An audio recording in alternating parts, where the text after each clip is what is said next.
자, 이제 저희 두 번째 파트로 넘어가서 이제 지방 투자로 돈 버는 매수 전략에 대해서 말씀드릴 건데요. 사실 여러분들의 그 아파트 구매랑 가장 직접적으로 연관이 있는 게 아마 요 파트일 것 같아요. 그래서 일단 그 수도권과 지방 가치 성장과 지방 소액, 그러니까 이런 것들이 있다라는 거를 아시면 좋을 것 같고요. 미리 말씀드리지만 수도권이 들어오는 이유는 약간 이제 한 1억 전후의 투자금을 가지신 분들이 요거 되게 고민 많이 하세요. 내가 지방의 광역시를 투자를 할까? 아니면 수도권에 조금 외곽에 뭐 부천이나 삼본이나 수원 이런 데는 1억 정도로 투자가 가능한 단지들이 있거든요. 예, 그러니까 근데 다만 이제 그런 것들이 먼저 오르는 게 아니다 보니까 수도권의 사전이 오래 기다려야 될 것 같고 지방의 사전이 막 기차 타고 가는 게 좀 부담스럽고 그다음에 뭘 사야 될지도 모르겠고 이런 거에 좀 고민을 많이 하세요. 그래서 간단하게 각각의 특징을 말씀드리려고 하고 그다음에 지방 가치 성장과 지방 소액을 넣는 이유는 뭐냐면요. 이 가치 성장 투자는 사실 소액 투자가 되지는 않아요. 가치 성장이 좀 이제 수익률보다는 수익금을 추구하는 거잖아요. 그러니까 이런 단지들은 지방에서 좋아하는 단지이기 때문에 엄청 소액으로 붙는 게 아니거든요. 근데 이거를 왜 넣었냐면 그 지방에 거주하시는 분들 중에 실거주를 하면서 이거를 해결하실 수 있는 분들이 있어요. 예를 들어서 내가 대구에 살아요. 그럼 대구에 살면서 다른 광역시에 투자하느니 어딜 가봐도 대구가 제일 싸잖아요. 그럼 대구에 실거주를 하면서 나중에 일단 여기다 원리금 내고 살았다가 전세가가 차오르면 다른 집을 차고 나온다든지 아니면은 좀 장기적인 관점에서 대구에 좋은 집을 매수할 수도 있는 거잖아요. 그래서 그런 것 때문에 같이 넣었어요. 그래서 실제로 여러 가지 보시면서 여러 가능성이 있다는 걸 보여드리려고 하고 약간 저의 영업 비밀을 하나 말씀드리자면 그 소액 투자하려고 오셨던 분들이 코칭 오셔가지고 가치 성장으로 전환을 하시는 경우도 많아요. 왜냐면 내가 종잣돈 한 7천 정도를 가지고 있어요. 지방에 살면서. 근데 이거를 신규 투자를 하자니 지방에 소액 투자가 되는데 내가 깔고 있는 돈이랑 합치니까 여기에 거주할 수 있는 꽤 괜찮은 단지가 나오는 거예요. 내가 투자할 수 있는 단지보다. 그러면은 여기를 보시다가 여기로 넘어가시는 경우들도 심심치 않게 있어요. 그래서 여러분들 중에 특히 이제 좀 이제 지방에 소액 투자 하는데 내가 좀 거주를 지방에 하고 있다. 혹은 이제 뭐 종잣돈을 어떻게 활용할지 고민 중이다라고 생각하시는 분들은 이런 가능성도 있다라는 게 좀 이제 좋은 단지를 매수할 수 있는 하나의 방법일 수 있겠다라는 생각이 들고 그다음에 각 도시별로 개별성이 강하니까 선호도와 특징에 대해서 말씀드리고 마지막에 투자 의사결정 과정에서 참고하셔야 될 세 가지 부분들 말씀을 드릴게요. 일단 투자 방향성입니다. 자, 우리가 이제 수도권과 지방 투자를 같이 비교를 해볼 건데 여기서 말씀드릴 수도권 투자라고 하면은 서울과 경기 지역을 포함해요. 그러니까 가장 큰 차이점은 뭐냐면요. 여기는 용인 수지구의 죽전동이라는 곳에 있는 파크빌 단지예요. 여기는 수지구가 물론 이제 분당 밑에 붙어 있긴 하지만 그 안에서 죽전 생활권이라고 하면은 수지구에서 가장 후순위 생활권이기도 하고요. 그다음에 이 여기 용인이 좀 그 난개발의 대명사예요. 00년대에 좀 이제 예쁘게 택지를 지은 게 아니라 약간 어떤 느낌이냐면 지형과 골짜기를 따라서 아파트를 얹어놓은 느낌이에요. 그러다 보니까 길도 반듯하지 않고 단지도 네모나지 않고 좀 그래요. 그래서 거기에 있는 이제 파크빌이라는 단지여서 그냥 가성비가 좋은 단지라고 생각하시면 돼요. 근데 이 단지를 보시면 특징이 뭐냐면 이렇게 올라가다가 이제 전세가가 밀어 올리면서 매매가가 쭉 버티는 거예요. 그래서 10년 동안 거의 이제 한 5천만 원 정도가 올랐어요. 10년 동안. 그러다가 마지막에 빵 튀잖아요. 그 다음에 여러분들이 보셔야 될 거는 요 밑에요. 여러분들 그 아시다시피 22년 말에서 23년 초 사이에 하락장을 겪으면서 저점의 거래가 찍혔잖아요. 근데 그때 찍힌 가격이 이거 빵 뜨는 2020년 전으로 안 돌아가요. 그러니까 수도권은 한 계단 올라가고 나면은 그 전으로 돌아가지 않아요. 그러니까 서울 아파트가 10년 전으로 돌아가는 일은 거의 없다고 보시면 돼요. 그래서 쭉 보시면은 이때 이렇게 이때 정말 저점이라고 해도 이때 이게 정말 옛날 가격으로 돌아가진 않고 2013년에서 2020년까지 7년, 8년 보유한다라고 했을 때 전세가가 이렇게 가지고 1억이 올라가거든요. 내가 8년 보유를 했을 때 1억이 올라간다고 하면은 거의 그냥 연에 1,000만 원 꼴로 올라가는 거잖아요. 예, 그래서 그만큼 전세가는 우상을 할 수 있고 매매가는 빠져도 일정 수준 이상 빠지지 않아요. 전세가가 받쳐주기 때문에. 정리하자면 매매와 전세가 우상향을 하고 있고요. 특히 강남을 1시간 내에 갈 수 있는 지역이라고 하면은 이게 막 지방 아파트처럼 막 10년 전으로 돌아가고 그러지는 않아요. 그리고 장기적으로는 전세가가 매수가를 넘어가면서 투자금을 회수를 할 수 있게 되는데 반면에 지방 아파트 같은 경우는 어떤 특징이 있냐면은 오른쪽에 있는 단지는 이제 대시양 아이린이라는 단지고 전주에 있는 단지예요. 이 안에서 사람들이 좀 괜찮게 선호하는 자리이긴 하지만 막 엄청 그 1등 생활권 이런 건 아니고요. 그냥 가성비 높은 택지다라고 생각하시면 됩니다. 여기도 보시면은 이 다음에 이게 가격이 빠졌던 23년도에 보면은 이 가격이 18년도에도 찍었던 가격이고 11년도에도 찍었던 가격이에요. 그다음에 요 사이 18년하고 23년 사이 요 저점 있죠. 19년. 여기도 이제 전주 외곽에 에코시티 같은 신도시가 들어오면서 가격이 빠졌던 시기거든요. 그때도 보시면은 2009년 가격으로 돌아가요. 그러니까 이게 무슨 뜻이냐면 낡으면 다른 신축에 의해서 대체가 돼요. 그래서 잘못하면은 이게 정말 5년 전, 10년 전 가격으로 되돌아갈 수도 있어요. 그래서 이게 적절한 시점에 매도를 해야 되고 그래야 투자금을 회수할 수 있거든요. 그래서 여러분들 그 지방 투자를 했다가 어려워지는 지점이 뭐냐면은 그 투자를 하고 나면은 힘들어 하시잖아요. 그쵸? 아, 힘들어. 나 이제 1억이 했어. 나 1억을 위해서 내가 1년 반, 2년 동안 달려왔는데, 그동안 너무 힘들었으니까 나 좀 쉴까? 하다가 이제 앉으면 눕고 싶고, 누우면 자고 싶고 하잖아요. 그렇게 해서 좀 시장을 좀 보는 거를 조금 잠깐 소홀히 하거나, 뭐 그렇게 되면은, 지방 아파트는 물론 그게 엄청 단기간에 팔아야 되는 건 아니고, 양도세 이런 게 중과를 맞기 때문에 기본적으로 2년 이상 보유를 한 다음에 파시긴 해야 돼요. 그런데 그렇게 했을 때 그 내가 잠깐 이 트래킹을 놓치거나 투자에 좀 손을 떼거나 하면은 이 매도 시기를 스스로 파악하는 걸 굉장히 어려워하세요. 그러니까 저는 코칭을 하니까 그런 분들 많이 만나요. 예, 몇 년 전에 이제 월부에서 활동하시다가 그동안 이제 좀 투자 공부 손 놨는데 이걸 팔아야 되는지 말아야 되는지 이제 가늠이 안 되는 거죠. 안 본 지가 오래됐으니까. 그런 조언을 구하려고 오시는 분들을 여러 만나다 보니까 필연적으로 지방은 매도를 해야 투자금을 회수할 수 있고 여러분께서 지방을 매수하신다는 건 이렇게 매도해서 돈 회수할 때까지 발 담그고 지켜본다는 뜻이기도 해요. 집 산다고 끝이 아니라 지방은 팔아야 끝난다라는 거를 꼭 이제 말씀을 드리고 싶어요. 근데 이런 차이가 벌어지는 이유는 뭐냐면 용인 수질구가 지금 여기 노란색 여기가 득점 파크빌이거든요. 보시면은 여기 아파트 저 골짜기 이런 아파트 여기 대장동이에요. 판교. 네. 그래서 정말 산골짜기까지 아파트가 들어갈 만큼 땅이 부족해요. 그러니까 이게 쉽게 대체가 되기 어려운 거고요. 전주는 아이린이 여기 있는 단지거든요. 여기 요런 거 다 논밭이거든요. 그래서 그 빈 땅이 널려 있으니까 여차하면 여기 가서 그냥 새 아파트 짓는 거예요. 그래서 도시 내외부에 아직도 빈 땅이 많이 있다라는 게 가장 차이점이죠.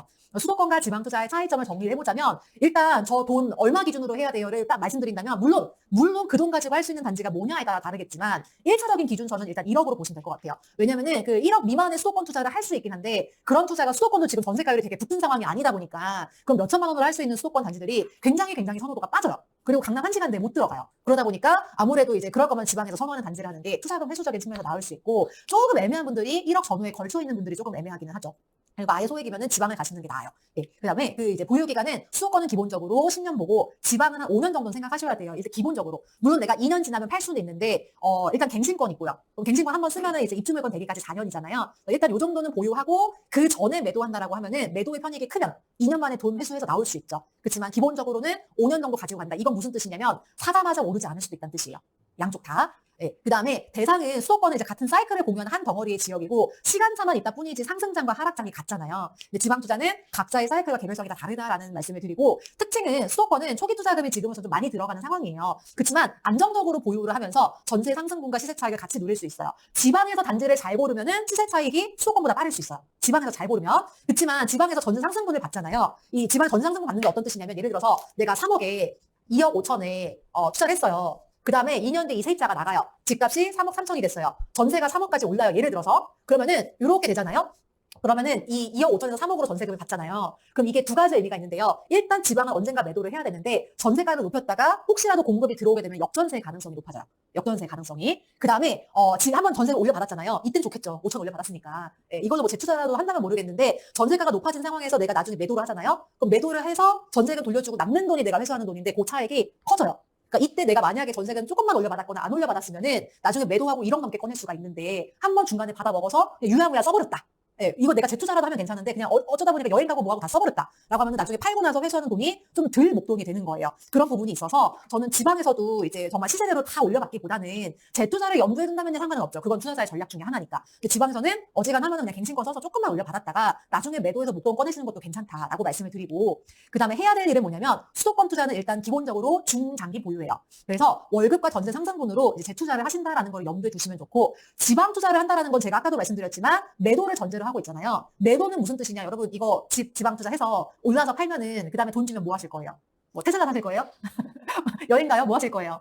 더 좋은 거 사야죠. 그렇죠? 갈아타기 해야 되잖아요. 매도를 한다라는 건 갈아타기를 해요. 근데 갈아타기 할 단지를 좋은 단지를 선정하려면 그때까지 여러분들이 투자 공부를 하셔야 되잖아요. 실제로 투자를 하시고 나서 종잣돈이 떨어질 때 너무너무 어려워하시거든요. 내가 지금까지 이 7천만 원, 5천만 원을 잘 투자할 수 있는 단지를 찾겠어라는 생각으로 월부에서 공부를 1년, 2년을 하셔요. 내가 좋은 단지 찾아서 투자를 했어요. 그러고 나면 이제 단기 목표가 없잖아요. 그러면은 나 지금까지는 습관처럼 5천만 원 가지고 할 수 있는 좋은 단지 뽑는 거 1등 뽑기 연습하고 이 5천만 원 투자금에 들어오는 단지 매물 임장 가고 이러면서 투자 공부했단 말이에요. 근데 그거 없어지니까 약간 벙 떠버리면서 나 이제 뭘 알아보고 투자 공부를 해야 되지? 근데 이제 그 와중에 돈도 없으니까 의욕도 안 생겨요.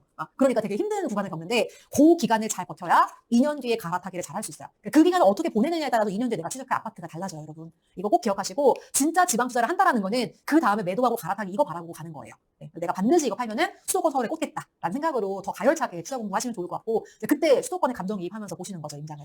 그 다음에 지방에서도 가치성장 투자와 소액 투자 두 가지로 나누어서 한번 같이 봐볼게요. 자, 지방에서 가치성장 투자를 할 수 있는 거는 어디냐면 이 그 동네에서 사람들이 좋아하는 곳, 일단 그 동네 부자들이 살고 싶어하는 곳이 일단 대상이 돼요. 이런 것들은 가격이 쌀 때 매수를 하는 거고 지금 이제 뭐 부산이나 아니면 뭐 대구나 아니면 뭐 광주의 일부 단지나 이런 것들이 가치성장 투자의 대상이 되는 단지죠. 얘의 편익은 뭐냐면요, 시세 차익이에요.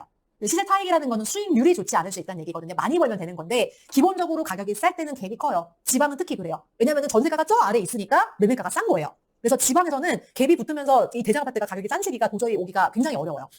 그래서 이제 쌀 때가 투자금이 적게 들어갈 때가 아니라는 거를 말씀을 드리고 그러니까 정말 이제 멈춰 있고 거래가 안 되고 바닥을 다지고 있는 이런 시기에는 가치 성장 투자를 할 수 있겠죠. 반면 이제 오른쪽 소액 투자는 뭐냐면요. 가치 대비해서 싼 곳, 가치 대비해서 싼 곳이에요. 여전히 가치 있지만 그 동네에서 대장은 아닐 가능성이 높아요. 왜냐면 그런 단지들은 아무리 지방이어도 좀처럼 싸지지가 않거든요. 그런 것들이 가격이 싸고 투자금이 적을 때 중단기적으로 보유를 하는 거예요. 2년에서 5년 정도. 이런 단지들은 소액으로 들어가기 때문에 수익률이 괜찮아요. 5천 넣고 5천 벌면은 100%. 5천 넣고 1억 벌면은 200%가 되는 거예요. 수익률은 좋지만 이때는 이제 완전히 시장이 차갑고 막 멈춰 있고 막 정지되어 있고 할 때 들어가기보다는 어느 정도 전세가가 받쳐줄 때, 그러니까 뚝뚝 오른 다음에 들어가실 수도 있어요. 정리가 된 다음에.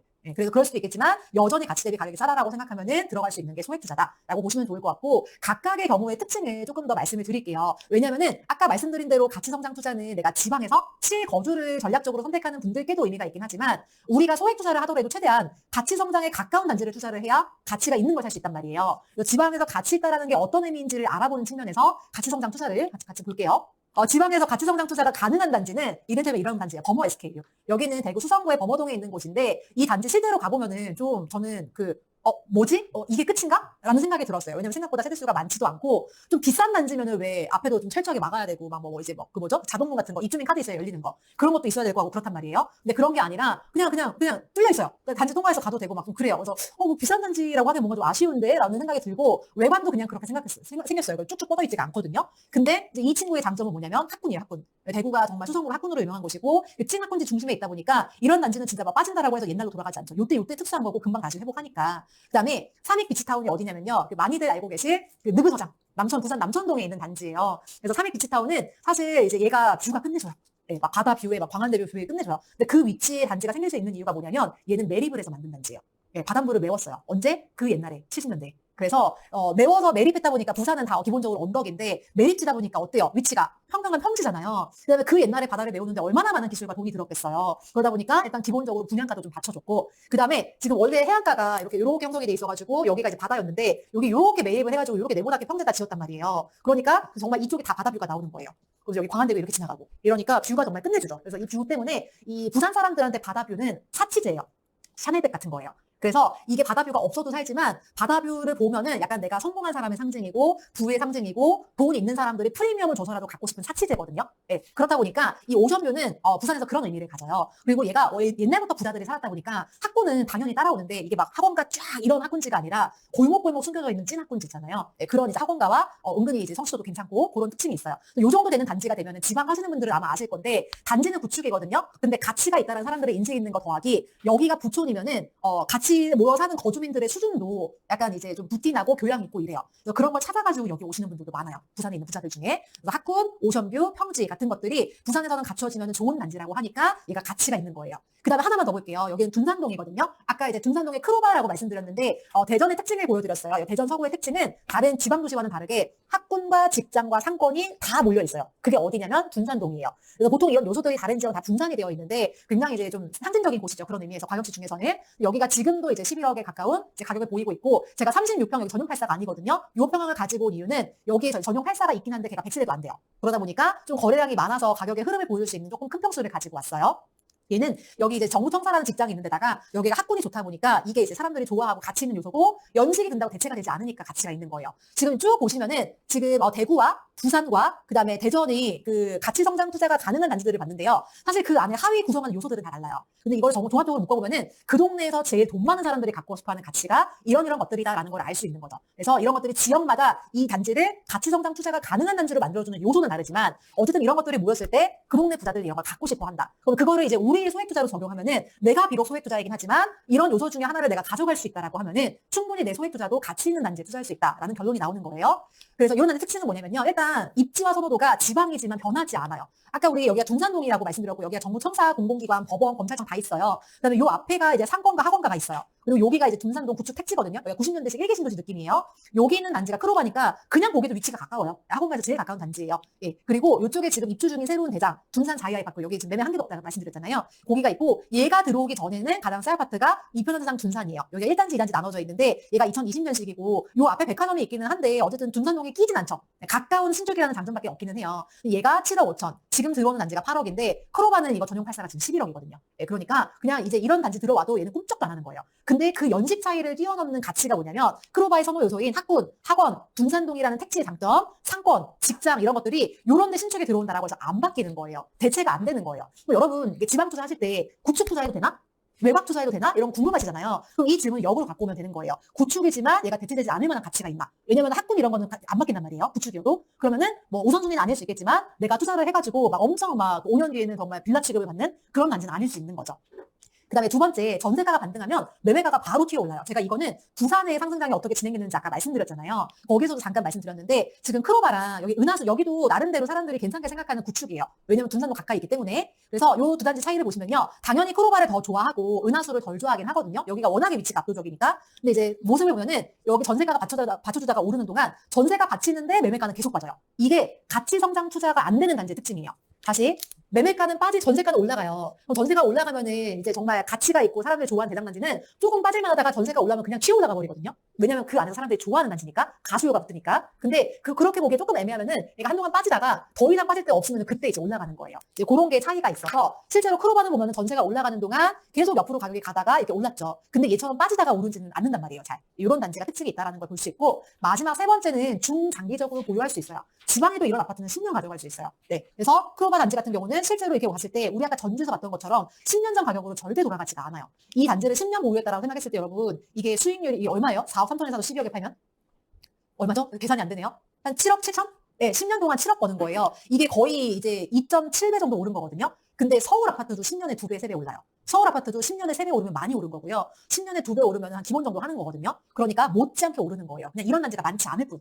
반면에 은하수 같은 단지는요. 요때 소액으로 내가 3,400만 원 들여서 투자했다. 그러면은 조금 있다가 한 2년에서 4년 정도 있다가 나오면은 요때 계속 세종 입주장이었거든요. 그럼에도 불구하고 수익률 200% 이상 거두고 나올 수가 있는 거죠. 네, 그래서 초기 투자금이 들더라도 가치 성장 투자는 수익금을 추구하고 오른쪽에 있는 소액 투자는 수익률을 추구한다라고 보실 수 있어요. 다만 지방 가치 성장 투자에서 주의하실 점은 어떤 점이 있냐면 좋은 거 산다고 다 돈 버는 게 아니에요. 어떤 시기에 사느냐에 따라서도 달라요. 이 크로바도 제가 이제 10년 동안 7억 버는 거 보여드렸지만 2009년에서 2015년까지는 1,500만 원 올랐어요. 여러분. 6년 동안 1,500만 원 올랐던 거예요. 왜냐하면 세종 입주장 뭐 이런 거 있었기 때문에. 그리고 옥동의 롯데 인벤스로야 여기도 이제 옥동의 울산 남구에 있는 단지인데 여기도 학군지이고 좋은 단지거든요. 근데 여기도 나중에야 이렇게 올랐지만 15년, 19년 동안 오히려 가격이 빠질 수도 있어요. 그러니까 고점에 들어오거나 막 입주가 몰아치는 시기에 한가운데에 들어가면은 얘가 많이 빠지진 않겠죠. 가치가 있는 단지니까. 그런데 오래 기다려야 될 수 있으니까 좋은 게 좋은 거라고 덥석 사면 안 된다는 거, 오래 기다릴 수 있다는 거를 말씀드리고 그 다음에 가치성장 투자의 범위를 잘 정하셔야 돼요. 여러분 지방투자실전반에서 투자 범위 정해야 된다고 처음부터 말씀드렸잖아요. 근데 신축이 들어왔을 때 선호도나 위상이 흔들린다면 가치성장 투자도 되게 애매해요. 여기는 어디냐면 포항자이에요. 오늘 몇 번 말씀드렸던 굉장히 싼 단지라고 말씀드렸는데 포항에 신축이 지금 되게 많이 들어오고 있잖아요. 그래서 저 이쪽은 등량동이라고 해서 기존에 그렇게 사람들이 막 많이 살던 거주지가 아니거든요. 요 앞에 구축 택지가 있는데 그 끄트머리에 지었어요. 근데 거기 3구 트리니 시그니처가 들어왔는데 여기가 지금 분양가 4억 8천에 마피가 붙어서 4억 6천이고 올해 말에 입주를 한단 말이에요. 근데 이렇게 위치가 안 좋은 신축인데 동네 대장 아파트 여기 인프라 다 갖추고 있거든요. 거기에 비해서 가격이 더 비싸요. 근데 얘가 포항자의 가격 4억만큼 빠지기는 쉽지 않아 보여요. 왜냐면 분양가가 좋은 원가기 때문에. 그러니까 이런 것들은 선호도가 이렇게 흔들리고 만약에 주변의 신축보다도 대장인데 가격이 빠지고 하면은 가치성장 투자가 이런 데는 안 되는 거예요. 그다음에 그 옆에도 이제 효자 웰빙타운 여기도 이제 효자초라는 선호하는 학교를 보낼 수 있는 구축 아파트거든요. 얘가 3억 3천이고 포항자의 대장이 4억이에요. 이 7천만 원의 차이가 적절한지는 잘 모르겠지만 적어도 구축하고 대장하고 7천만 원 차이면은 별로 많이 차이 나는 건 아닌 것 같아요. 예, 일단 그냥 직관적으로 그만큼 얘가 힘이 없는 거예요. 이런 시장에서는. 이런 지역은 가치성장 투자로 적합하지가 않아요. 그래서 가치성장 투자가 되는 대상이 어디냐면요. 부산의 해수동 연남까지. 그다음에 해운대 그다음에 그 수영구, 동래구, 연제구, 남구구, 여기 진구, 부산 진구를 물어보시는 분도 계신데 진구는 정말 탑급으로 꼽히는 몇 개, 한 세 손가락 안에 드는 단지 말고는 조금 애매할 수 있어요. 그래서 일단 해수동 연남까지, 대구는 수성구와 중구, 여기까지는 구단이고요. 그 밑에는 여러분 자세히 보시면 동이에요. 예, 대전은 둔산동, 서구가 아닙니다. 둔산동, 광주는 봉선동, 울산은 신정동, 옥동 여기까지가 이제 가치성장 투자가 되는 단지고 그 이하의 다른 언급되지 않은 지역들은요 단지에 따라서는 신축이 들어오면 대체될 수가 있다라고 보시면 됩니다. 반면에 이제 소액 투자는 뭐냐면요 가치 대비 저평가된 곳에 가격이 쌀 때 그다음에 투자금도 적을 때 들어가시는 거예요. 그래서 소액 투자에서 중요한 게 뭐냐면 소액에 꽂히세요. 그러니까 갭 2천만 원, 갭 3천만 원. 그래서 왜 저환수 원리가 아니라 갭 환수 원리 이렇게 많이 하잖아요. 그래서 갭을 뽑아놓고 가면 안 되고 가치가 있는데 싸고 투자금도 적은 거예요. 그러려면 어떻게 해야 되냐면 제가 워딩을 되게 고민을 많이 했어요. 뭐라고 해야 되나. 근데 생활하기 편리하여 거주 만족도가 양호한 아파트. 양호하다라는 표현을 엄청 고민 많이 했거든요. 근데 양호하다라는 말밖에 표현을 못 하겠어요. 엄청 좋은 건 아니에요. 근데 이 거주 만족도가 빠지면은 약간 사람들의 선호도가 많이 좀 애매해질 수 있어요. 그래서 뭔가 이제 최고는 아니지만 치명적인 단점은 없는 상태를 양호하다라고 해요. 근데 이 양호하다라는 말을 써놓고 나서도 걸리는 거예요. 얘는 양호하다라는 게 되게 애매하고 주관적인 기준이잖아요. 최대한 내가 자세히 묘사를 해봤어요. 자, 직장은 너무 멀면 안 돼요. 직장이 너무 멀다라는 기준은 뭐냐면요. 광역시급에선 30분. 중소도시에서는 한 20분에서 25분 넘어가면은 출퇴근이 멀다라고 해요. 중소도시도 사실 20분 넘어가면은 멀다고 해요. 예. 그래서 직장이 너무 멀지 않으면서인데 이거는 물리적인 거리도 중요하지만 소요 시간이 더 중요해요. 왠지 아세요? 혹시 청주 가보신 분 계세요? 청주 손 한번 들어주시겠어요? 가보신 분. 오, 좋아요. 한 절반 정도 가보셔서 이해가 되실 것 같은데 청주라는 도시가 되게 재미있어요. 나중에 청주 가시면 이거 꼭 보세요. 여기 원래 청주가 있고 청주를 중심으로 이 주변에 도넛 모양처럼 이렇게 감싸고 있는 청원군이라는 데가 있었거든요. 근데 이 청주랑 청원군이 합쳐지면서 이만큼의 청주시가 됐어요. 그래서 청주가 인구가 80만이 넘어요. 근데 그 사람들 생각하는 청주는 아직도 이 청주예요.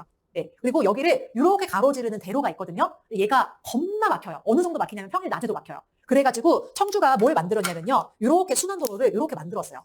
이게 제1순환도로예요. 그래서 순환도로를 만들면 얘는 이제 신호가 없잖아요. 외곽 순환이니까. 그러니까 요쪽에 이렇게 막 이렇게 포동송이처럼 이렇게 율량 뭐 이런데 그다음에 뭐 이제 테크노폴리스 뭐 이런데 있죠. 이런데다가 요 순환도로 주변에다가 택지를 지었어요. 그래서 여기서 바로 IC 올리면은 이렇게 돌면 되게. 그리고 이제 청주가 요쪽이 이제 흥덕보인데 여기 이제 하이닉스부터 시작해가지고 이제 좀 좋은 직장들이 많이 있거든요. 그러니까 여기 살면서 가까이 살면서 요거 타고 요 도로 타고 이렇게 가는 것보다 이 반대편에서 순환도로 타서 이렇게 들어가는 게 훨씬 빨라요.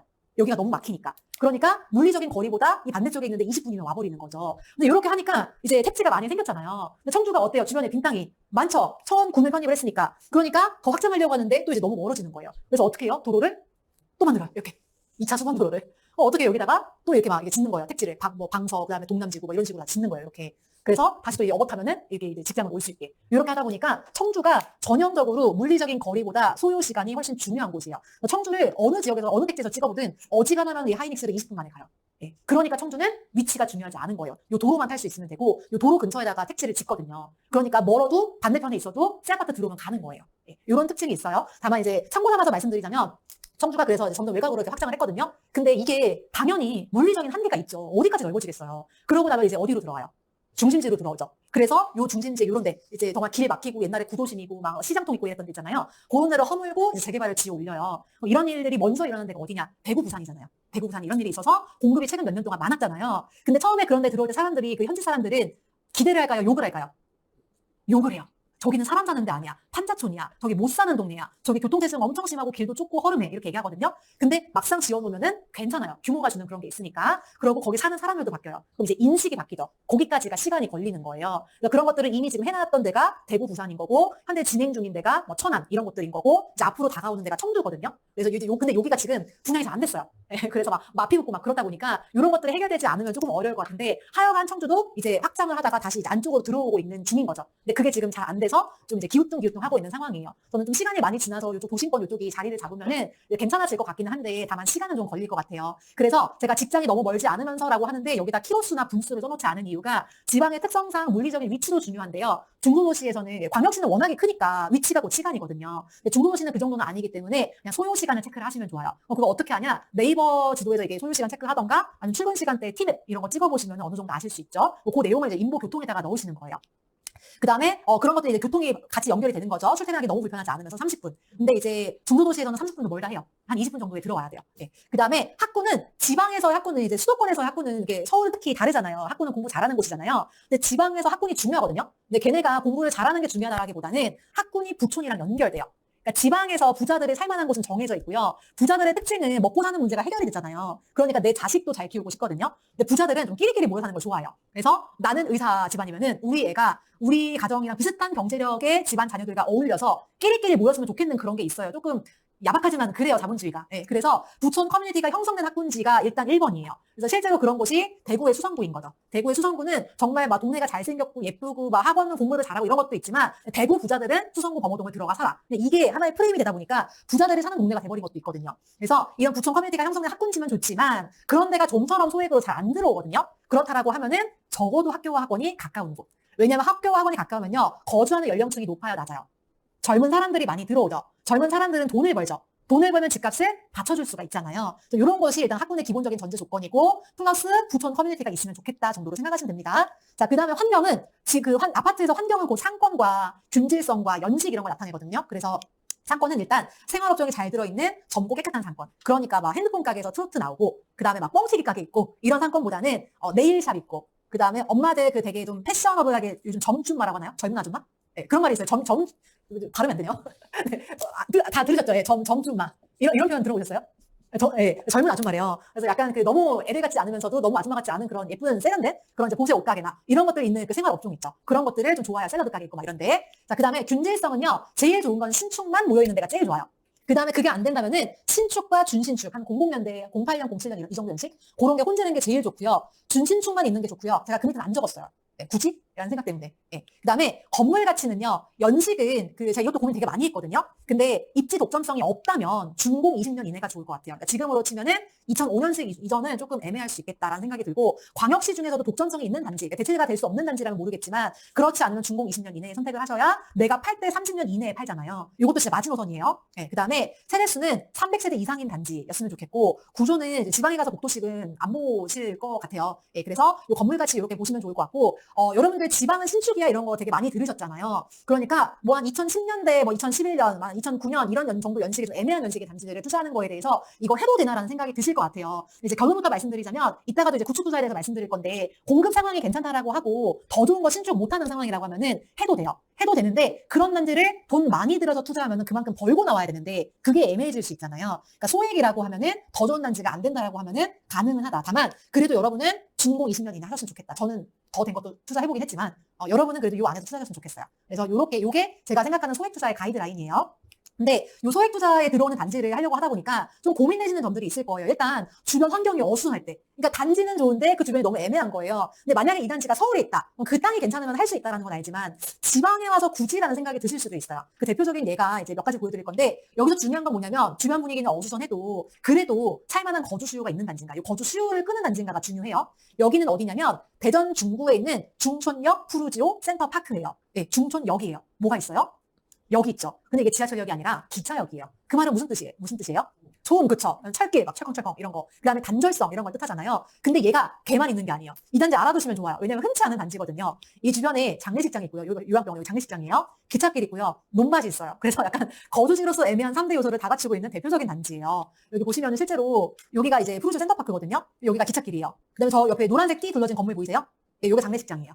장례식장이라는 얘기는 무슨 뜻이냐면 운구차 왔다 갔다 하고 삐뽀삐뽀 왔다 갔다 하고 그런 뜻이거든요. 그 다음에 요 사진을 찍은 요 제 뒤통수 뒤로는 논밭이에요. 예. 그리고 메뚜기가 뛰어다니는. 예. 근데 요 단지가 가보면은 엄청 이제 혹시 가보신 분은 아실지 모르겠는데 가보면 젊은 사람밖에 없어요. 젊은 사람 더하기 애들. 그러니까 안에 들어가면 너무 좋아요. 근데 나왔는데 이런 게 보이니까 헷갈리시는 거예요. 그래서 여기 중구 임장하신 분들이 거의 항상 물어보는 단지 중에 하나예요. 근데 여기가 브랜드고 신축이고 여기에 얘의 가치는 뭐냐면 접근성.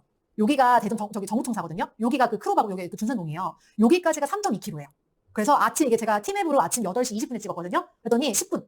자차로 10분 나오니까 굉장히 가깝죠. 그러니까 대전 같은 경우는 굉장히 큰 광역시이기 때문에 이 거리는 굉장히 그 메리트가 있는 거예요. 다만 아이들이 중고등학교에 됐을 때 주변에 보낼 학원이 없어요. 그러니까 좀 엄마는 신혼부부 들어가서 아기 낳고 유치원은 어차피 이제 버스로 왔다 갔다 하거나 부모가 픽업드랍 하니까 그때까지는 거주하다가 아이 학교 보낼 때쯤 되면 이쪽 준산동으로 넘어가기는 해요. 근데 그 전까지 젊은 엄마들이 아기 키우면서 살기는 수요가 많은 단지인 거죠. 왜? 얘는 직장 수요가 있으니까. 그래서 이런 것들이 이제 가치가 있다라는 거죠. 애매하긴 하지만. 그다음에 이제 오른쪽에 있는 단지는 어디냐면요. 청주 서원구의 수곡동에 있는 더샵 청주 퍼스트파크인데요. 저는 얘가 들어오기 전에 청주를 임장을 했었거든요. 언제냐면 터닫고 있을 때 임장을 하면서 갔어요. 이 주변이 그 청주에서 가장 오래된 주공 아파트가 있는 동네예요. 그래서 이 앞에 뭐가 있냐면 쌀집이 있어요. 쌀집. 여러분 쌀집 혹시 못 보신 세대도 있지 않으세요? 예, 그러니까 옛날에는 슈퍼에서 쌀포대를 파는 게 아니라 쌀집이 있었거든요. 옛날에 집에 쌀떡 먹던 시기에 그런 게 있다 보니까 진짜 낡은 동네예요. 근데 거기에 이제 허물고 아파트를 짓는다고 뭘 하고 있는데 그 뒤는 공동묘지 있고 그다음에 심지어 언덕이고 그래서 전 사실 여기 임장했을 때 저기 뭐 또 뭐 지어봐야 뭐 누가 가겠어? 솔직히 그렇게 생각했어요. 아무리 더샵이라도. 근데 이 주변이 80년대 구축 아파트가 청주에도 있답니다. 근데 지어놓고 나서 제가 한번 매물을 보러 갔었거든요. 일단 가는 길은 이래요.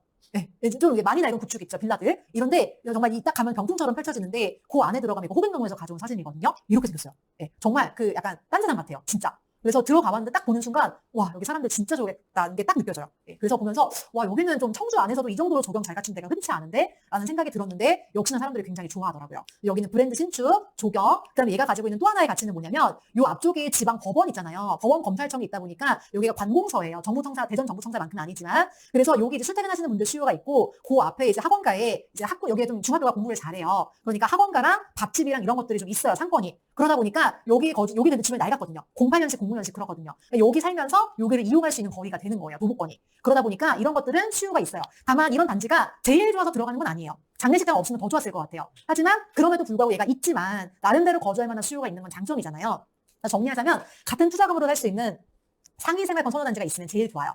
근데 이제 그게 아니라고 하면은 수요가 있는 단지면서 제가 아까 말씀드린 직장 접근성, 연식, 그다음에 뭐 상품성, 조경, 아니면 기존 구축 생활권 이런 것들을 이용할 수 있다라는 나름대로 장점이 있으면서 해당 생활권에서 선호도가 괜찮은 단지일 때는 살 수 있어요. 그 단지가 가치보다 싸면서 투자금도 적을 때는 살 수 있어요. 그러니까 너무 간단하게 얘보다 더 좋은데 단점이 없는데 살 수 있으면 그게 베스트인데 그게 여의치 않다라고 하면은 나름대로의 장점이 있으면서 선호도가 있으면 사도 된다. 아까 이제 수곡 더샵 같은 경우는 주변 단지들은 별 볼 일 없긴 하지만 그 단지가 너무 조경이 잘 되고 짱짱하니까 사람들이 좋아해요. 그런 장점이 있으면 비록 주변은 빨간 벽돌 빌라지만 투자할 수 있다라는 겁니다. 그래서 얘는 비교 단지가 뭔지에 따라서 더 좋은 게 있으면 해도 되지만 없다라고 하면은 이런 장점을 갖췄을 때는 투자할 수 있다라는 말씀을 드리고 그 다음에 또 많이 주시는 질문이 구축 아파트예요. 다들 이제 2020년대 이후에 신축이면 좋은 게 알아요. 근데 문제는 내 돈으로 그걸 투자할 수 없을 뿐인 거예요. 그럼 내 돈에 맞는 단지를 찾아 내려가다 보면은 지방에서 2011년식 보고 2008년식 보고 이거 투자해도 되나 싶고 돈 들여서 인테리어 하긴 아까운데 근데 돈 들이지 않자니 연식은 오래됐고 이런 이제 딜레마에 빠진단 말이에요. 근데 제가 여기 지금 단지 2개를 가지고 올 건데 왼쪽에 있는 단지는 전주 중화산동에 있는 코오로간을체라는 단지예요. 여기는 그 중화산동에 학원가가 이렇게 있어요. 그래서 조금 이 주변은 좀 원도심이거든요. 여러분 학군이 형성됐다는 얘기는 학군은 단기간에 형성되는 게 아니기 때문에 옛날부터 거기 사람들이 살았던 동네라는 거예요. 옛날부터 사람들이 살았다라는 거는 필연적으로 원도심의 특징을 가질 수밖에 없어요. 그래서 이 주변은 빌라들도 있고 자글자글하고 이 아파트도 구축이에요. 그리고 이 학원가도 많은데 학원가가 안정이 됐다는 얘기 자체가 얘가 연식이 들었다는 거죠. 얘는 2003년식입니다. 그럼 지금 몇 년 차죠? 25년이니까 22년, 23년 차가 돼가고 있네요. 그리고 오른쪽에 있는 단지는 아까 잠깐 보여드렸던 포항 효자동의 웰빙타운 에스케이프 1차인데요. 제가 언제 보여드렸냐면 여기 포항자이가 얘랑 가격 차이 얼마 안 나요. 얘는 가치성장 투자가 안 돼요. 그거 보여드릴 때 비교했던 단지예요. 이 단지는 효자초를 보낼 수 있다는 장점이 있는데 포항이라는 도시가 되게 재밌는 게 뭔지 아세요? 포항이 이렇게 도시가, 여기 보이겠죠? 포항에 이렇게 도시가 있잖아요. 포항의 심장은 포스코예요. 네, 포항에서 좀 돈 좀 잘 번다라고 하는 사람은 포스코 다니거든요. 근데 포스코가 치우쳐져 있어요. 요 밑에 있어요, 이렇게. 포스코.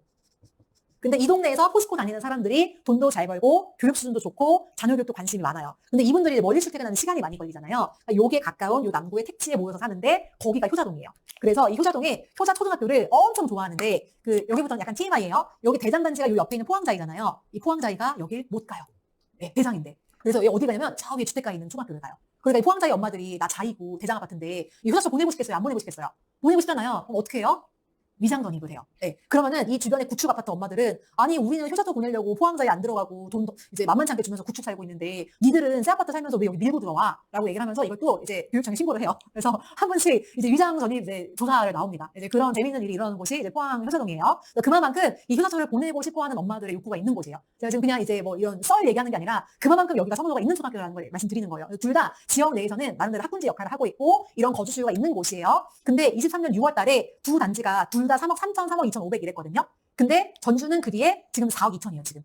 호가가. 실제 이 가격에 거래가 돼요. 실거래도 찍혔고. 근데 포항 어떡하죠, 우리 포항? 아직까지 지금 2년이 지났는데 계속 가격이 동일한 상태예요. 지금 매매가가 같았는데 전세 지금 2년 뒤에 1억 가까이 1억 가까운 가격 차이가 나는 이유는 지금 이 왼쪽에 있는 전주가 뭐 때문이에요? 공급이 적기 때문인 거죠. 포항은 왜 멈춰 있는 거예요? 공급이 많기 때문인 거죠. 이런 것들이 실제로 이제 그런 수익을 보여주는데 전주는 이제 전세가가 올라가다 보니까 매매가를 밀어 올리는 형국이고요. 포항은 전세가가 내려가다 보니까 이 매매가가 못 받쳐주고 같이 내려오고 있는 상황인 거죠. 이 두 지역 차이는 공급이에요. 그래서 여러분들께서 실제로 구축 투자를 검토를 하실 때는 구축이라고 하는 거는 건물 가치가 없는 거예요. 건물 가치가 없다 보니까 실수요 가치인 전세가에 따라서 얘가 오르냐 마르냐만 남는 거예요. 신축이 아니기 때문에. 그러니까 지방에서 구축을 본다는 얘기는 전세가가 올라줘야만 매매가가 올라간다는 뜻이고 따라서 전세가가 올라줄 수 있는 여건, 이 공급 상황이 받쳐줘야만 수익을 볼 수가 있는 거죠.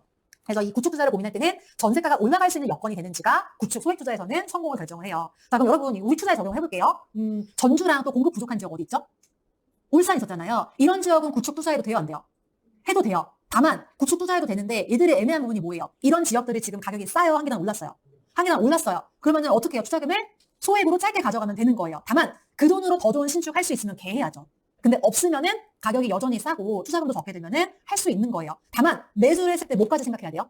예, 매도 나중에 언제 나올 것인가 이런 걸 생각하면서 면밀하게 검토하고 내가 이거 막 3천 넣고 막 1억 벌지 않고 3천 넣고 4천 벌어도 나올 수도 있다 같은 거를 생각하고 들어가면 괜찮아요. 그러니까 구축이라고 안 돼요. 이거는 기초만 레벨인 거고 이제 여러분은 실전반이잖아요. 좋은 거 할 수 있으면 좋은데 그게 내 투자금에 안 들어오니까 고민인 거잖아요. 그러면은 대응하는 전략까지도 같이 가져가면서 투자를 할 수 있다라는 거예요. 예, 그래서 이런 부분 말씀드리고 싸게만 사고 투자금만 적으면은 충분히 돈 벌어 나올 수 있으니까. 다만 모든 투자는 우선순위예요. 그래서 정리하자면 지방 구축 소액 투자로 돈 버는 투자 전략 공급 물량이 부족할 때 이건 기본이에요. 이거는 무조건 기본 전제고 그 다음에 신축이 다 올랐을 때 그 다음에 구축이어도 거주 수요와 선호도가 있을 때 비선호 생활권은 안 돼요. 그래서 대부분 구축 소액 투자가 가능한 생활권은 좀 학군 같은 게 받쳐주는 곳이 대부분이에요.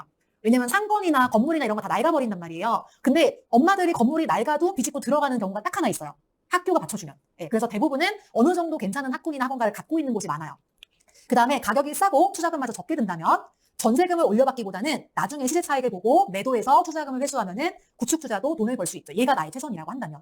다만 우선순위 투자는 해요 마요가 아니에요. 우선순위예요. 왜냐면 각자의 투자금은 다 다르잖아요. 그래서 상위 신축, 그 다음에 상위 구축이거나 하위 신축이거나 그 다음에 하위 구축은 저희 부등호 3개인데 사실 여기 10개 넣고 싶었는데 네, 칸이 안 돼가지고 3개만 넣었어요. 정말 마지막 순위에 보시고 웬만하면 요 앞에서 끊으셨으면 좋겠어요. 네, 안정적으로 돈 회수하시려면. 자, 그 다음에 마지막 외곽이에요. 신축을 보려고 하면 필연적으로 외곽으로 갈 수밖에 없어요. 소카 빌려가지고 막 운전하다 보면 중간에 논밭을 지나간단 말이에요. 여기 가도 되나? 막 했는데 가보면 또 그 안엔 괜찮아요. 매물을 보면서 젊은 사람들 많이 살고 애기들도 있고 여기 사람들 괜찮네, 집 괜찮네 라고 하고 돌아오는 게 또 논밭을 지나서 운전을 해요. 그래서 은근히 뭔데? 이러면서 또 온단 말이에요. 이제 고민이 되죠. 여기는 어디냐면 천안이거든요. 이런 생활권을 제가 보여드릴게요. 천안도 여기 1호선 라인이 이렇게 있잖아요. 여기 1호선 라인이 있으면은 요 1호선 라인 주변이 구도심이에요. 근데 모든 지방 중소도시가 그렇듯 구도심이 낡으면 살아요, 안 살아요? 안 살아요. 그럼 어떻게 해요? 아까 청주처럼 외곽에 신규 택지를 지어요. 그게 여기 분홍색인 거예요. 여기가 신불당도 있고 백석도 있고 부정동이라고 하는 곳도 있고 여기는 성성동이라고 해서 요 위에 새 아파트가 균질하게 들어오고 저 위에 호수공원이 있거든요. 그래서 여기를 사람들이 불당동 다음으로 좋아해요. 제가 천안은 이제껏 들어왔던 천안의 공급은 사람들이 덜 좋아하는 곳이라고 말씀드렸잖아요. 그런 데가 요 밑에 요런 데. 그러니까 요런 데 원도심 이런 데 들어왔었거든요. 근데 앞으로 여기 성성이 신축 요 주변에 새 아파트가 들어와요. 이거는 사람들이 좀 좋아할 거예요, 많이. 천안 보시는 분들은 이쪽에 새 아파트 들어오는 단지들이 어떻게 시세가 되는지도 보시면 좋아요.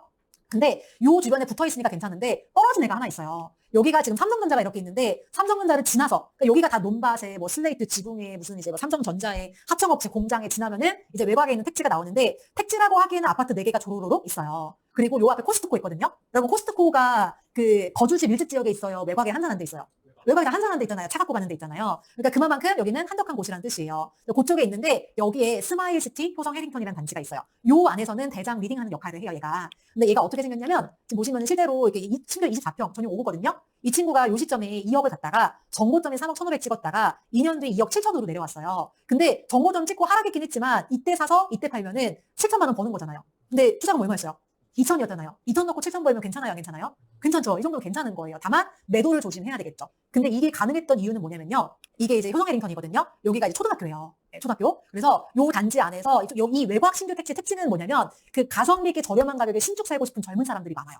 근데 요 생활권에 중학교가 없어요. 그래서 초등학교까지만 여기 살다가 중학교를 보내려면 논밭 가로질러서 버스 태울 수가 없잖아요. 그러니까 어쩔 수 없이 좀 연식을 낮추더라도 중심부로 들어와요. 근데 애기 어렸을 때까지는 어차피 엄마가 다 데리고 다니니까 이런 데 외곽에 살기는 살거든요. 그래서 단지 안에서 쪽문통해가지고 학교 왔다 갔다 하다 보니까 나름 이 안에서 애기 키우는 젊은 엄마들의 선호도가 좋아요. 그리고 여기 사장님들이 제가 여기 단지 임장했을 때 애들 엄청 어릴 때였거든요. 저희들 막 어린이집 유치원 다닐 때. 그래서 유모차에 애들 둘을 싣고 단지 임장을 갔어요. 근데 주말에 이제 애들 맡길 데가 없어가지고 유모차를 달달달 끌면서 이제 단지 임장 다니다가 부동산 앞에 옛날에 매매 이런 거 A4지에 이렇게 뽑아서 붙여놨었거든요. 단지 임장하다 지나오다가 이렇게 쳐다보면 한참 서 있었더니 사장님이 막 나오시더라고요. 그때 천안 분위기 안 좋았을 때였거든요. 부동산 팔이 날릴 때. 그래서 이제 뭐 하러 왔냐고 집 사러 왔냐고 해가지고 사장님 저 투자하려고 좀 보고 있었는데 가격 좀 보고 있었다 이러면서 지역 브리핑 얘기 들었거든요. 근데 그 사장님이 막 엄청 저희 애들한테 과자를 이만큼 주시면서 저한테 주중에 일하러 다니고 주말에 이거 하러 다니는 이거가 투자예요? 주말에 이거 하러 다니는 고생이 많지 젊은이들 다 그래 이러면서 엄청 이제 막 챙겨주셨어요 그때. 근데 사실 지금 생각해보면은 시장이 차갑고 토요일에도 집 보러 오는 사람이 없으니까 사장님께서 좀 이제 마음을 써주실 마음의 여유가 있으셨던 것 같은데 이제 그때는 되게 막 힘들잖아요. 이게 여기가 저희 한 4번째 앞마당이었나? 아무튼 엄청 초창기에 제가 갔었어요. 그러다 보니까 막 지방 가가지고 뭐 해야 되는지도 모르겠고 차에 애들 싣고 가서 충청도까지 가가지고 단진장 하는데 막 어렵고 막 이러던 상황에 그 얼굴도 모르는 사장님이 주말에 이거 한다 고생 많아 이러니까 거기 왈칵 터져가지고 막 되게 사연 있는 사람처럼 울고 왔던 그런 기억이 있어요. 그래서 여튼 그러고 나서 여기 단지 놀이터에 가가지고 저희 애들이랑 놀았고 막 그런 기억이 있거든요. 여튼 그래서 젊은 사람들이 되게 많아요. 예, 그래서 여기 보시면은 이런 곳들은 충분히 돈 벌 수 있는데 안 되는 건 아니지만 주의가 필요해요. 왜냐면은 이런 데는 외곽 생활권이기 때문에 진짜 잘못하면 물려요. 예, 이런 데 특징이 뭐냐면 사람이 안 돌 때 진짜 개미새끼 한 마리 없어요. 예, 그리고 못 팔아요. 그러니까 정말 조심해야 되는데 일단 여기까지 갔을 때는 이 안에서는 제일 좋아하는 단지를 가셔야 돼요. 왜냐면 여기까지 가느라 위치를 한번 접었잖아요. 근데 그 안에서 선호도를 또 한 번 접으면은 나중에 팔기가 많이 어려울 수 있어요. 그래서 이 안에서는 좋아하는 단지였으면 좋겠고 사람들이 생활하기 불편하지 않아야 돼요. 그러니까 최소한의 상권이나 이런 거 갖춰야 되고 마지막으로 학교나 직장 같은 거주할 수요가 있어야 돼요. 학교도 애매하고 직장도 멀고 이러면은 정말 이제 외곽의 외딴 도시 취급을 받거든요. 이런 것들이 갖춰져 있다라고 하면은 같은 투자금으로 더 상위 생활권에 투자할 곳이 없고 그다음에 공급 상황이 안정적이어서 수요가 급격히 빠질 이슈가 없을 때. 그러니까 봐야 되는 게 뭐냐면 일단 투자금도 봐야 되는 거고요. 그 다음에 공급이 들어오면 이런 데는 분명히 대체가 되거든요. 그러니까 공급도 안정적이어야 되고요. 그 다음에 상위 생활권이 더 올라가지고 투자가 불가능할 때 요게 갖춰지면은 외곽 신축도 투자할 수 있어요. 다만 투자금을 좀 타이트하게 잡고 매도 전략을 잘 세워 나와야 돼요. 그러니까 제가 지금 뭘 계속 말씀드리냐면 안 되는 건 아닌데 주의가 필요하다라는 거예요. 그럼 내가 만약에 소액으로 이런 데 접근을 하면은 어떻게 해야 되겠어요? 일단 되게 잘 지켜봐야 되겠죠. 그러니까 사서 묵혀놓는 투자는 솔직히 아니에요. 그럴 거면 그냥 돈 더 모아서 중심지 하는 게 나아요. 근데 내가 소액이지만 적극적으로 불려보고 싶고 내가 할 수 있는 투자가 이것밖에 없고 그래도 여전히 가격이 싸고 괜찮아. 그러면은 2천 넣고 5천 벌어서 나오는 거예요. 그런 거는 가능하다라는 그러니까 투자의 성격이 다른 거예요. 네. 다만 주의할 거는 갭 작다고 다 소액 투자가 아니에요. 여기는 지금 광주광역시인데요. 제가 일부러 지금 여러 지역들을 다 넣었거든요. 예시를 다양하게 보여드리려고. 근데 여기가 그 상무지구, 그 광주의 구축은 상무랑 그다음에 그 봉천동이랑 두 군데만 가능하다고 말씀드렸잖아요. 근데 요 상무지구가 구축이 되었지만 사람들이 좋아하는 이유가 광주시청이 여기 있고요. 광주의 심장은 기아차예요. 네, 기아차가 도시 중심부에 있어요. 공장이에요, 공장. 그 다음에 요 옆에가 유스케어라고 하는 그 약간 쇼핑몰이 있고, 그 다음에 터미널이랑 신세계 백화점 이런 게 모여 있어서 요 근처를 사람들이 되게 좋아해요. 그러니까 요쪽에 산다라고 하면은 광주에서는 중심부에 산다라는 느낌이 있어요. 근데 여기에 거들마을 상무라는 주공 아파트가 있거든요. 요 단지가 어떤 단지냐면 제가 광주에서 매물입장할 때 택시를 탔는데 사장님이 광주에 뭐하러 이게 기사님이 광주에 뭐하러 왔어요? 물어보셔서 집 사러 왔어요? 그랬어요. 그랬더니 투자하러 왔냐고 하시면서 광주에서 정말 기가 막힌 단지를 아신대요. 그래서 그게 어딨네요, 사장님? 그랬는데 버들마을을 얘기를 하시는 거예요. 제가 그때 임단지가 서구가 아니라 남구였거든요. 버들? 뭐 한적한 느낌인데? 그냥 그렇게 했다가 나중에 이제 여기를 임장하니까 여기가 버들마을이었구나 하더라고요. 근데 약간 그 50대, 60대, 70대 할아버지들이 좋아할 만한 곳이에요. 안정적이고 구축이고 생활권은 잘 갖춰져 있는데 새 아파트는 없어요. 그러니까 계속 사시는 분들이 사시고 실제로 여기 보시면은 23년도 가격, 19년 가격, 15년 가격이 별반 차이가 없습니다. 또 위치는 좋지만 구축이고 20평대고 여기 화장실 하나 구조거든요. 그러니까 선호도가 안 받쳐주는 지역이에요. 네, 그래서 위치는 좋지만 이럴 때는 아무리 광역시이고 중심부여도 아쉬울 수 있다. 그 다음에 이 단점이 그 감내할 수 있는 단점이어야 되는데 너무 이제 치명적인 단점이면 안 돼요. 이거 약간 결혼하고 비슷해요. 결혼할 때 장점이 많으면 좋겠지만 뭐 나도 단점이 있고 상대방도 단점이 있잖아요. 근데 웬만한 단점은 서로 맞춰가면서 산단 말이에요. 근데 이 사람이 단점이 한 개밖에 없어. 근데 이 단점이 너무 치명적인 단점이면 같이 살아야 못 살아요. 좀 이렇게 어려워요. 같이 맞춰 살기 어려워요. 네. 그래서 이런 거 연애할 때도 마찬가지고 그게 저는 약간 이제 너무 거주를 심하게 불편해하는 요소인 것 같아요. 여기가 어디냐면 센텀 동구. 제가 여기 갔다 내려오는 길에 중도 귀가를 했던 단지예요. 얘 때문에. 여기를 올라가는데 제가 왜 그때 지쳤냐면요. 여기가 이제 저 장산 위에 있거든요. 근데 이 빌라가 요 코너 도는 동안 빌라 2층이 없어지는 거예요. 네, 그 정도 언덕이거든요. 제가 왜 여기를 걸어 올라갔냐면 그 조원들하고 버스를 타고 올라가는데 버스가 좀 굴러 떨어질 것 같아요.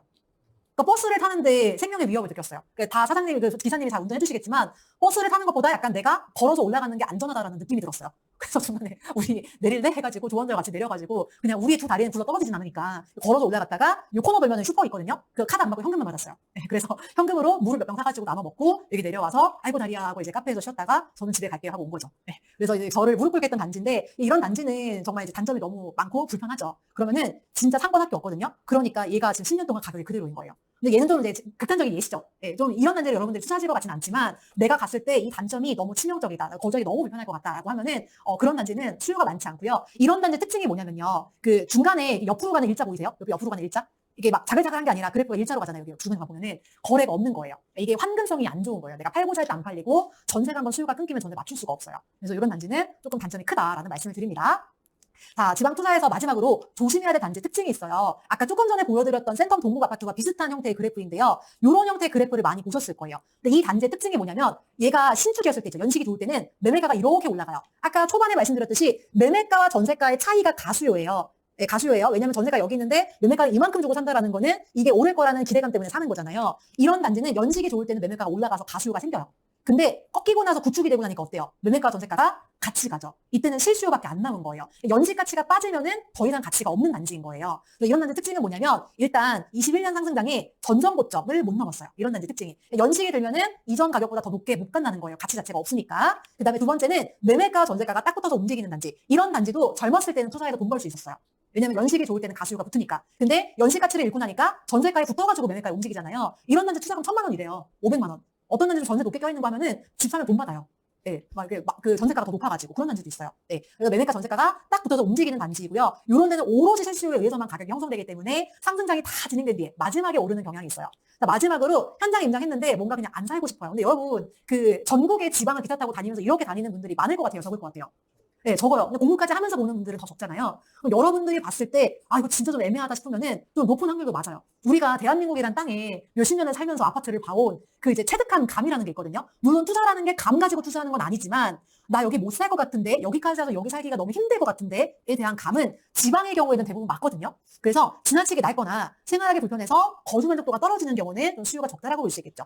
그래서 제가 지금 계속 좀 이제 뭐 선호도가 양호한 단지, 그 다음에 뭐 우선순위가 아니다, 그 다음에 뭐 할 수도 있지만 적당히 벌고 나와야 된다. 이런 표현들이 여러분들이 좀 듣기에 모호하다. 그냥 3천 넣고 2배 벌고 나오세요. 이런 딱 떨어진 공식이 있었으면 좋겠다라고 생각하실 수 있어요. 근데 지방에서 가치가 떨어지는 단지는 막 그래프만 보고 막 계산기 두드리듯이 계산하는 게 아니에요. 여러분들이 이런 단지를 임장 가서 보고 여기에 사람들이 좋아할까? 제일 중요한 거는 내 집을 팔 때 받아주는 사람이 실수요자일 수 있을까? 이거를 생각을 하시면서 가치와 선호도에 대해서 직접 생각해 보시면 좋겠습니다. 자, 이제 정리를 해볼게요. 쭉 저희가 다양한 방법의 투자에 대해서 말씀드렸는데 지방에서 가치성장 투자는 투자금이 많이 들어가고 소액 투자는 수천만 원 수준의 투자예요. 사실 얘네가 무차르듯이 딱 나눌 수 있는 건 아니지만 우리가 소액 투자를 함에도 이런 가치를 가질 수 있는 투자를 지향해야 된다고 말씀드렸어요. 그다음에 보유 기간은 가치성장 투자는 중장기적으로 우상향하니까 지방이지만 좀 오래 가져갈 수 있어요. 크루바처럼. 근데 소액 투자는 중단기로 한 5년 정도 생각할 수 있다. 그다음에 대상은 가치성장 투자는 모두가 좋아하는 단지. 소액 투자는 거주 만족도가 양호한 가성비 단지. 이 양호에 대해서도 정리해드렸어요. 뭐 이제 중부도시는 20분 이내, 광역시 30분 이내. 그 다음에 뭐 학군이 있으면 좋겠지만 없으면 학교 학원은 갖춘 곳 이런 것들 뭐 연식 20년 이내 이런 거 말씀드렸어요. 그 다음에 투자 시기는 가치성장 투자는 개만 봐요. 그냥 매매가만 봐서 좋은 게 쌀 때, 매매가 쌀 때가 시장이 무너졌을 때 이럴 때 보는 거고요. 소액 투자는 가치 대비해서 가격이 싸면서 동시에 교집합입니다. 전세가율이 높아지는 시기에 투자를 해야 소액으로도 불려서 투자를 할 수 있어요. 그리고 전세가율이 높아지는 시기의 특징이 있죠. 어느 정도 공급 상황이 안정적일 때. 네. 마지막 특징은 가치성장 투자는 시세 차익이 커요. 하지만 보유할 수 있는 대상이 지방에서는 굉장히 한정적이에요. 대신 이런 단지는 사람들이 굉장히 좋아하기 때문에 보유와 매도의 난이도가 쉬워요. 그냥 가지고 있으면 우상향해요. 여차하면 2년 4년 더 가지고 있어도 돼요. 근데 오른쪽에는 소액 투자는 자칫하다가 매도 시기를 좀 넘기면은 투자금 회수까지 기간이 길어질 수 있거든요. 그러니까 이제 시세 차익을 보면 매도를 해야 되고 보유하고 매도하기 위해서 여러분들께서 조금 더 면밀하게 트래킹을 하실 필요가 있어요. 제가 초반에 그래서 말씀드린 거예요. 지방 투자는 매도를 전제로 하고 있고 지방의 집을 샀다라는 거는 매도할 때까지 발 담그고 지켜봐야 된다라는 말씀드린 거예요. 그다음에 소액 투자는 투자자의 역량에 따라서 큰 수익이 될 수도 있죠. 그래서 이런 거 투자를 하시면서 꼭 이거를 막 예스, 노 이렇게 그냥 구분하기보다는 내가 소액 투자를 하지만 이런 왼쪽의 특징들을 가지는 거를 지향하겠다라고 생각하시면 좋을 것 같습니다.